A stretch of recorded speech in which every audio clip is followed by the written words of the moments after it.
اللہ کے حبیب صلی اللہ علیہ وآلہ وسلم نے حضرت ابو ہریرہ رضی اللہ تعالیٰ سے فرمایا، اے ابو ہریرہ، تم کبھی نماز جمعہ کو اور غسل جمعہ کو ترک مت کرنا۔ اپنی پوری زندگی میں چاہے جو ہو جائے کوشش کرنا کہ تم سے کبھی جمعہ کی نماز اور جمعہ کا غسل یہ ترک نہ ہو، بلکہ اللہ کے رسول صلی اللہ علیہ وآلہ وسلم نے یہاں تک فرمایا کہ بلا وجہ صرف سستی اور کاہلی کی وجہ سے اگر کوئی جمعہ کی نماز چھوڑ دیتا ہے، نماز جمعہ ترک کر دیتا ہے، تو گویا کہ وہ اپنے گلے سے اسلام کا پٹا اتار کر پھینک دیتا ہے۔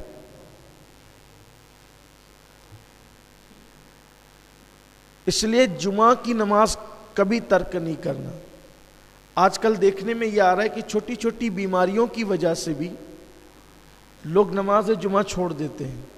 میں تو بیمار ہوں، بیمار کے لیے نماز نہیں ہے۔ اول تو نماز مرے دم تک ہے۔ اگر ہم کھڑے ہو کر نماز نہیں پڑھ سکتے تو بیٹھ کے پڑھیں، بیٹھ کے نہیں پڑھ سکتے تو لیٹ کر پڑھیں۔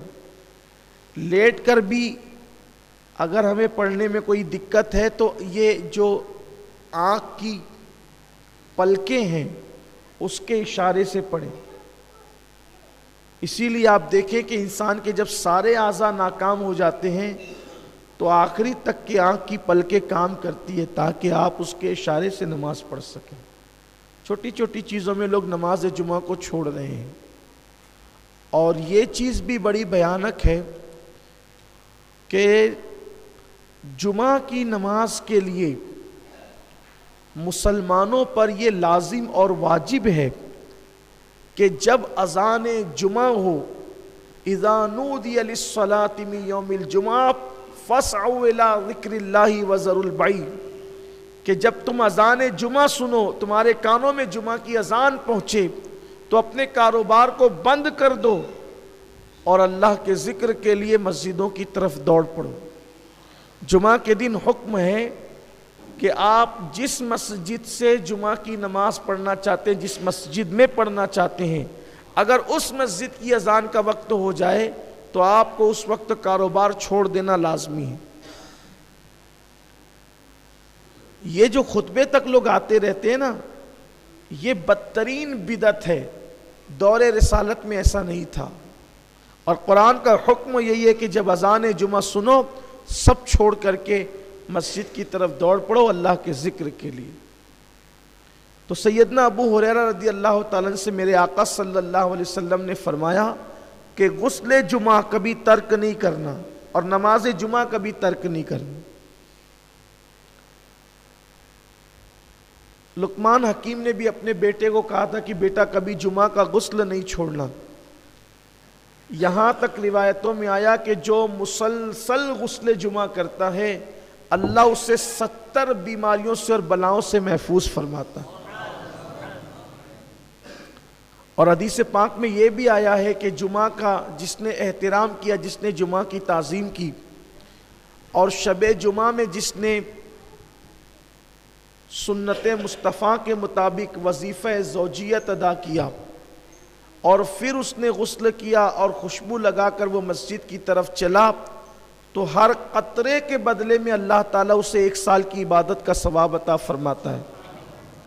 اور جب وہ مسجد میں آیا اور لوگوں کی کاندھوں کو اس نے نہیں پھلانگا، حدیث پاک ہے کہ مسجد میں آیا لوگوں کے کاندھوں کو نہیں پھلانگا۔ لوگوں کے کاندھوں کو نہیں پھلانگے کا مطلب یہ ہے کہ لوگ بعد میں آتے ہیں اور آگے آگے گھسنے کی کوشش کرتے ہیں، یہ بھی منع کیا گیا ہے۔ بلکہ اللہ کے رسول صلی اللہ علیہ وآلہ وسلم نے سیدنا ابو ہریرہ سے ایک دن فرمایا، اے ابو ہریرہ کیا تم نے جمعہ کی نماز نہیں پڑھی؟ حضرت ابو ہریرہ نے عرض کی، یا رسول اللہ میرے ماں باپ آپ پہ قربان، میں نے تو جمعہ آپ کی اقتدا میں آپ کے پیچھے پڑھا ہے۔ پھر سرکار علیہ السلام نے فرمایا، ابو ہریرہ کیا تم نے جمعہ کی نماز نہیں پڑھی؟ پھر اس کی حضور میں نے تو آپ کی اقتدا میں جمعہ پڑھی۔ پھر اللہ کے رسول صلی اللہ علیہ وآلہ وسلم نے فرمایا اے ابو ہریرہ کیا تم نے جمعہ کی نماز نہیں پڑھی؟